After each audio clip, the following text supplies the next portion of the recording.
વડોદરાથી એક મહત્વપૂર્ણ સમાચાર સામે આવી રહ્યા છે, તેના ઉપર નજર કરીશું। વડોદરાના કારેલીબાગની ઘટના। વડોદરામાં મારામારીની ઘટનામાં પોલીસ કર્મી ઉપર હુમલો કરાયો હોવાનો અહેવાલ સામે આવી રહ્યો છે।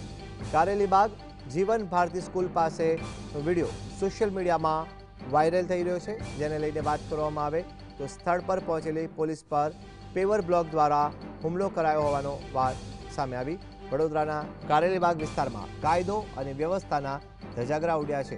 જીવન ભારતી સ્કૂલ પાસે આવેલી સંતોષી માતાના મંદિર નજીક જૂથ અથડામણની વિગતો મેળવવા પહોંચેલી પોલીસ ઉપર હુમલાની ઘટના બની। પોલીસ જ્યારે ઘટના સ્થળે પહોંચી હતી ત્યારે જ આ બનાવ બન્યો હતો।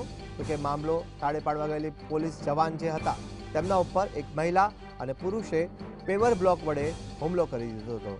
આ હિંસક ઝપાઝપીનો વિડીયો સોશિયલ મીડિયા ઉપર વાયરલ થયો છે। જીએસટીવી વાયરલ વિડીયોની પુષ્ટિ નથી કરતું।